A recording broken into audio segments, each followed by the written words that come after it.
HPI is on the move. Drones. These aerial robots are replacing manned planes. They're revolutionizing warfare by allowing us to see and kill from half a world away.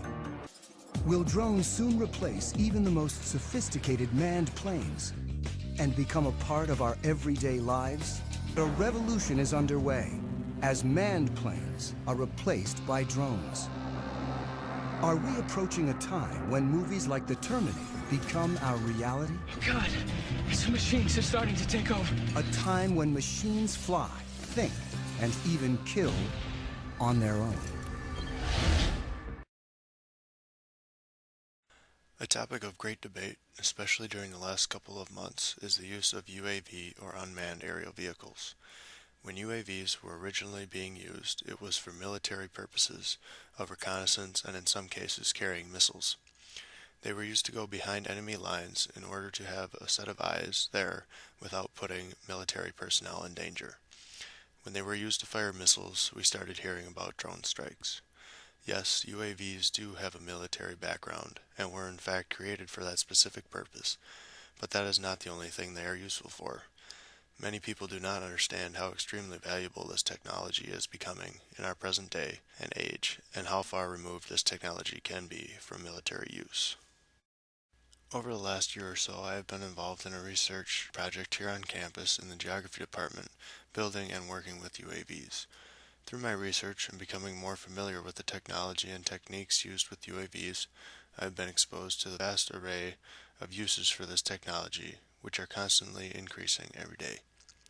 Some examples of uses of this technology in our area are agriculture, engineering, mining, insurance, natural disaster relief, search and rescue, and forest management. UAVs can also be used in mapping the surface of the Earth, which is part of the project that I am involved in the geography department, of creating three-dimensional maps and collecting aerial imagery for use in class projects here at the university. Why are UAVs being used for all these purposes and becoming so popular? Some of the reasons are that they are easy and quick to deploy. For most manned aerial missions, it takes hours of planning, and the missions are not usually able to be flown at a short notice.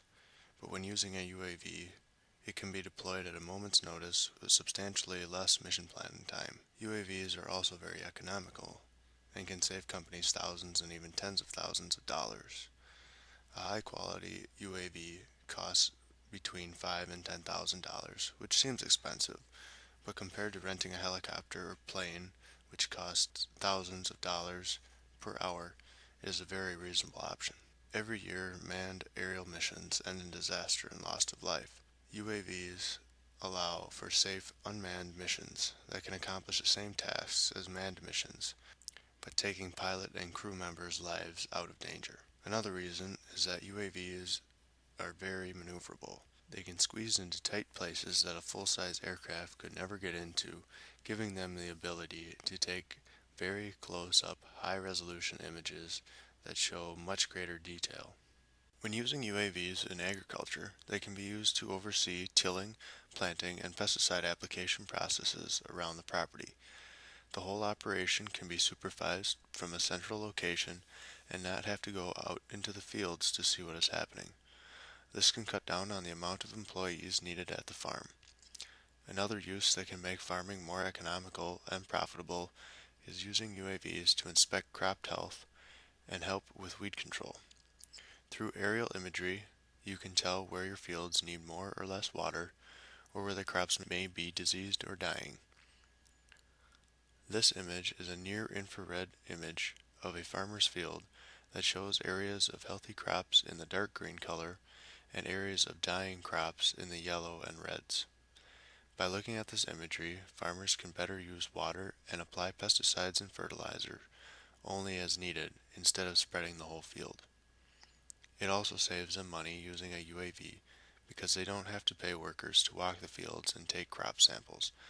It can all be analyzed from one image. Engineering firms can use UAVs for bridge inspection. The maneuverability and high-resolution cameras make this technology ideal. They can hover and take a video or still images of problem areas on the bridges, looking for cracks in the concrete and failing steel that should be replaced. It saves money because there is no heavy equipment or large crew needed to complete the inspection. It takes a team of maybe 3 people and a UAV. Besides bridges, UAVs can also be used to inspect power lines. This is where the safety factor is very relevant. Having a helicopter with a crew inside fly close to high voltage lines is very dangerous. The UAV can get closer, gather the same information, and eliminate the possibility of someone being killed. Disaster relief is a big issue, and we are reminded of that by the recent earthquake in Nepal this past week. This video is UAV footage of the destruction caused by that earthquake. This can give a much quicker idea of how bad the damage is after any natural disaster. This can increase response time of FEMA, the Red Cross, and other agencies that give aid after natural disasters. This quicker response can save lives and better serve the people in the devastated areas. Connected to this is the use of UAVs for search and rescue missions. Gene Robinson lives in Texas and is working with us in the Geography Department on search and rescue mission planning and flights with UAVs. He runs a nonprofit organization that uses UAVs to aid in searches for missing people and body recovery.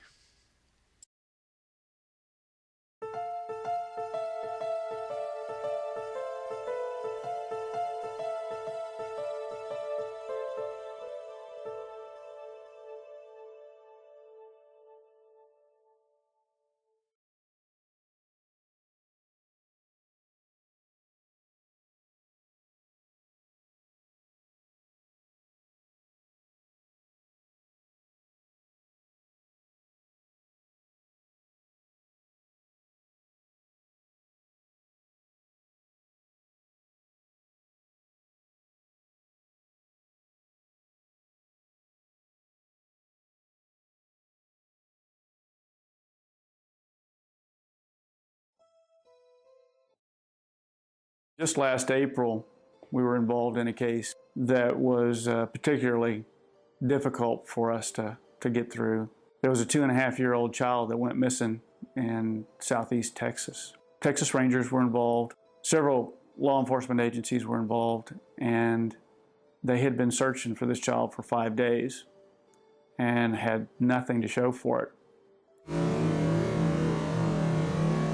Texas EquiSearch, along with Texas Department of Public Safety, Texas Rangers, Liberty County Sheriff's Department, and many volunteers, probably at least 200, searched for the little boy on ATVs, foot searchers, side-scan sonar, helicopters, with no luck.